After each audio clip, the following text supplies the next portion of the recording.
Jadi ini Pak, jadi harus fokus ini Jokowi. Gak bisa, tadi kita kan akan lihat kinerja Jokowi ke depan itu. Bagaimana dia kesenjangan semakin jauh ini. Yang kedua, tadi Pak Aris, Pak Andreas Parera, Pak Beni, Pak Ari udah mengungkapkan, gak ragu lagi mereka berempat ini bahwa PDIP ini akan mendukung yang namanya Ahok.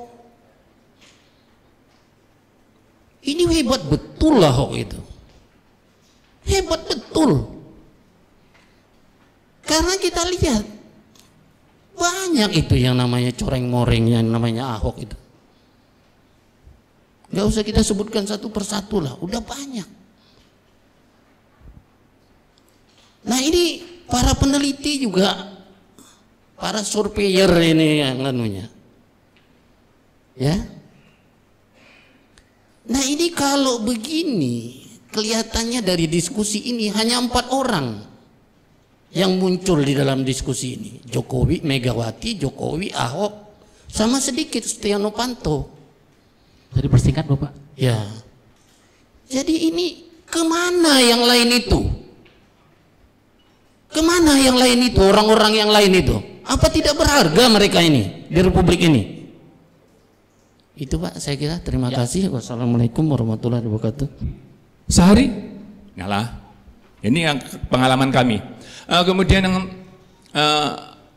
sekarang ini menurut saya justru yang menarik sekali, mungkin Prof. Haris bisa menjelaskan situasi apa yang sebetulnya secara global yang terjadi sekarang ini. Jadi peran mungkin permainan negara luar yang memporak-porandakan atau ikut memanaskan situasi di dalam negeri ini. Terima kasih. Ya, terima kasih. Kita tidak mengusung satu nama atau beberapa nama dan tidak untuk kampanye. Memang ketika ada pertanyaan seperti itu, memang kita sejauh ini berusaha untuk menampilkan diskusi kami independen dan objektif. Ya, jadi tolong kalau ada unsur-unsur yang membawa kampanye mendukung nama atau siapa, tolong itu preferensi itu dilipat saja karena itu diskusi kita adalah untuk sebuah exercise intelektual seperti itu. Jadi tolong itu dilipat ya, supaya ke depan kita lebih enak karena siapapun boleh berbicara, siapapun, yang penting ke depan kita membawa kepentingan Indonesia, bangsa dan negara, bukan golongan atau tokoh tertentu. Mungkin Romo ini dulu bisa menjawab dari lalu Pak Andreas Parera, lalu nanti terakhir Prof. Haris. Monggo Romo. Ini dalam dinamika politik perbedaan biasa. Jadi apa yang dilakukan PDIP sebagai kontrol, karena apa? PDI melihat kalau keberhasilan Pak Jokowi itu berhasil, maka partai juga terang. Jadi kritisnya PDI berapa Pak Jokowi harus dilihat dalam komunikasi politik itu sebagai suatu cinta seorang terhadap anaknya. Dan itu wajar. Jadi PDI harus menjalankan politik kritis. Hanya cara penyampaiannya itu yang menurut saya PDIP belum sepandai dengan model Golkar. Karena saya sadar PDIP itu memang dari intelektual, orang hebat sampai orang yang berakar rumput. Jadi gayanya PDIP memang seperti itu. Dan Pak Jokowi paham betul. Nah, bagi Pak Jokowi PDIP ini akses. Dan saya rasa Pak Jokowi tidak akan mengkhianati dengan PDIP. Itu tipikalnya dia. Dan itu yang sebenarnya secara simbolik hubungan Pak Jokowi dengan Mega itu serasi. Dan mereka selalu ketemu. Hanya kan kita nggak tahu. Jadi serasi sebenarnya, orang salah persepsi. Jadi kalau Golkar memainkan kartu truk itu juga bisa salah gitu loh. Nah, yang kedua ingin saya katakan, fenomena pilkada DKI itu fenomena politik branding. Dalam politik branding itu bagaimana seperti merek dagang, secara persuasif orang diyakinkan figur tertentu dengan kemampuan tertentu. Maka dalam branding itu bahayanya adalah orang tidak rasional lagi memilih segala sesuatunya karena di bawah sadar sudah ditancapkan seolah-olah tanpa ini tidak akan ada keberhasilan. Nah, ini bisa berubah kalau timingnya berubah. Jadi PDI akan menentukan timing itu. Kalau PDI menentukan timing, orang lain yang brandingnya selevel Ahok itu akan ragu dan belum tentu loh akan menang. Gitu loh. Nah sekarang tinggal apakah PDIP punya stok orang yang punya branding selevel Ahok. Itu persoalannya. Kalau tidak, ya PDIP akan aman. Ya sudahlah, dapat nomor 2 nggak apa-apa. Tapi apakah mungkin Ahok bisa berkompromi? Politik itu tahu kompromi. Artinya ideologi politiknya PDI menjadi bagian dari programnya. Dan politik itu seni. Jadi dalam politik itu jangan dilihat besok mendukung, besok lagi menolak, bisa. Karena politik itu tidak ada keabadian. Maka politik itu seni kompromi. Dalam seni kompromi itu terjadi konsensus, dan konsensus itu yang terjadi. Jadi pilkada DKI itu sebenarnya permainan branding. Lah permainan branding itu dimainkan. Maka orang terkejut tiba-tiba setelah 1 juta, tiba-tiba kok akhirnya Ahok memutuskan partai. Ini kan dia tahu kan. Karena relawan itu sebenarnya bagian dari produk yang disebut pemasaran politik. Jadi Ahok itu menggunakan orientasi market. Lah marketnya apa? Orang tidak suka partai. Orang suka independen. Lah ini yang dipakai. Sehingga begitu dapat 1 juta, Ahok punya bergening. Jadi ini politik branding. Gitu loh. Lah dalam politik branding seperti ini, yang kalau orang kecewa, itu bahaya. Seperti merek dagang. Kualitasnya beda, kemudian dibeli, itu bahaya. Lah celah ini bisa nggak dimanfaatkan oleh PDI? Jadi PDI akan menentukan kapan itu dia akan mengambil sikap yang dengan timing waktu yang tepat itu memang akan mengubah peta politik. Lah disinilah kehebatan Megawati. Karena Megawati akan menggunakan senjata terakhir dan orang tidak pernah tahu, DPD pun tidak pernah tahu. Sehingga itulah yang membuat misteri. Jadi pilkada DKI itu penuh misteri. Lah misteri itu baru terungkap detik akhir.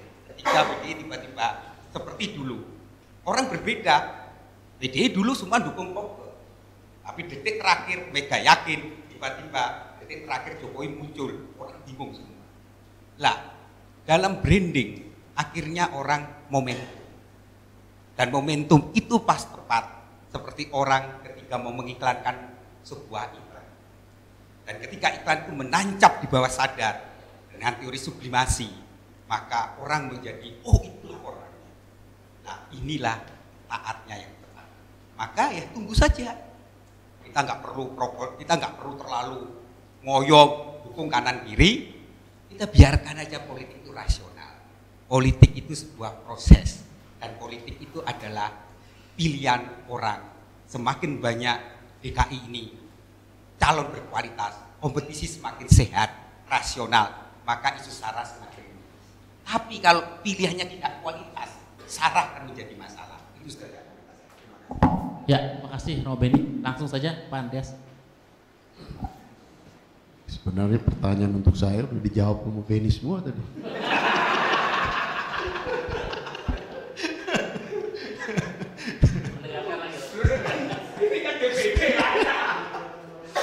Apa yang Romo Beni ngomong tadi benar semua soalnya. Ya ada beberapa tadi yang disampaikan oleh Bapak, terus kemudian ada Pak Paulus tadi, ya itu tentu masukan-masukan untuk PDI Perjuangan juga. Artinya ya saya tahu lah, dan banyak orang di dalam kasus Ahok ini, kasus Ahok di DKI, kami menyadari betul gitu, banyak irisan antara orang yang bersimpati dengan Ahok dan PDI Perjuangan. Artinya pemilih PDI Perjuangan dan pemilih Ahok itu ada irisannya. Yang ya jangankan awal-awalnya ketika polemik ini muncul kan banyak orang SMS menyampaikan ini kritik, marah ke saya termasuk. Itu ya kita lihat itu, terima itu sebagai semua itu sebagai masukan. Cuma ya kalau kita lihat, kita perhatikan di dalam proses ini juga memang ada hal lain yang di samping saya katakan tadi terlalu panas di pagi hari. Ada hal yang lain dalam proses pembelajaran edukasi politik untuk masyarakat untuk lebih jeli, lebih tepat, lebih kritis dalam melihat figur-figur yang muncul. Dan ternyata juga kalau diperhatikan lebih, ternyata juga nggak banyak. Jadi gubernur tuh nggak gampang, apalagi gubernur di DKI itu nggak gampang juga ternyata. Kan itu kan kelihatan juga gitu. Semangat sih boleh gitu. Ya ini ini kan ya di dalam masyarakat demokratis seperti dan terbuka seperti sekarang di Indonesia, di DKI, semua orang bisa bilang dia mau jadi gubernur. Persoalannya orang suka tidak sama kau gitu. Atau caramu tuh menarik tidak untuk disukai orang gitu. Ya soal pilihan itu soal ya, ada yang melihat secara emosional, ada yang melihat secara dia perhatikan betul, secara lebih rasional gitu. Kebanyakan pemilih DKI relatif dalam pandangan kami ya, arti dari pengamatan kami, mereka cukup rasional. Mereka cukup rasional di dalam di dalam melihat figur-figur yang muncul. Sehingga ada yang memang ada muncul nama-nama besar tapi langsung tenggelam di pagi hari gitu. Kelihatan hebat gitu. Tapi untuk memimpin DKI kelihatan tidak mudah. Akhirnya apa? Dalam contoh beberapa, mereka ingin orang yang sudah punya leverage yang sama gitu. Kalau memimpin DKI itu ya levelnya juga harus sama memimpin kota Bandung, kota Surabaya, atau kota-kota besar gitu, yang udah teruji.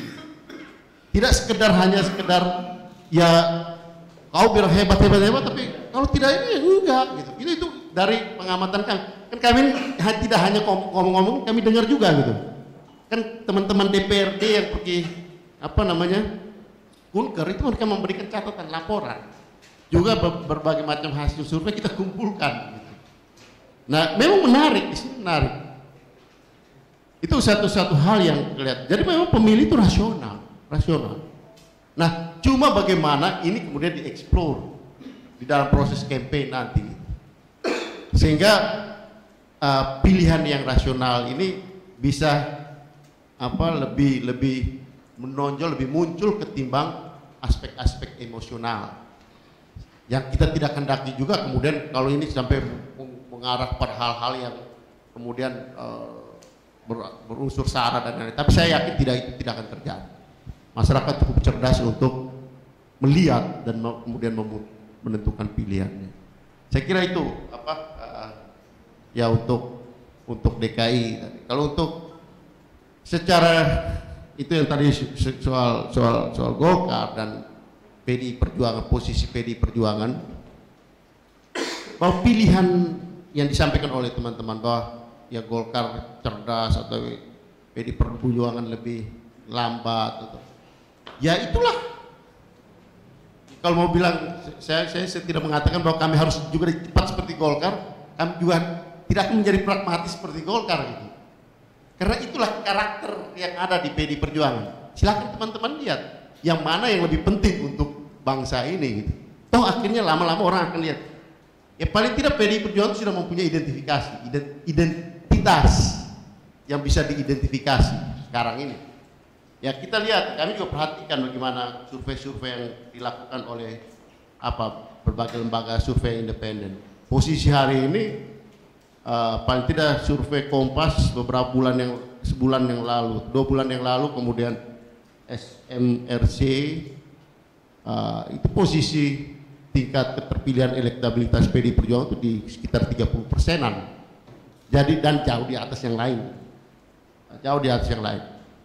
Hal yang mungkin orang mengatakan kok jualannya ideologi, ya itu kekuatan, itu hal yang dimiliki. Dan seharusnya politik dalam pandangan kami, seharusnya berpolitik itulah seperti itu gitu.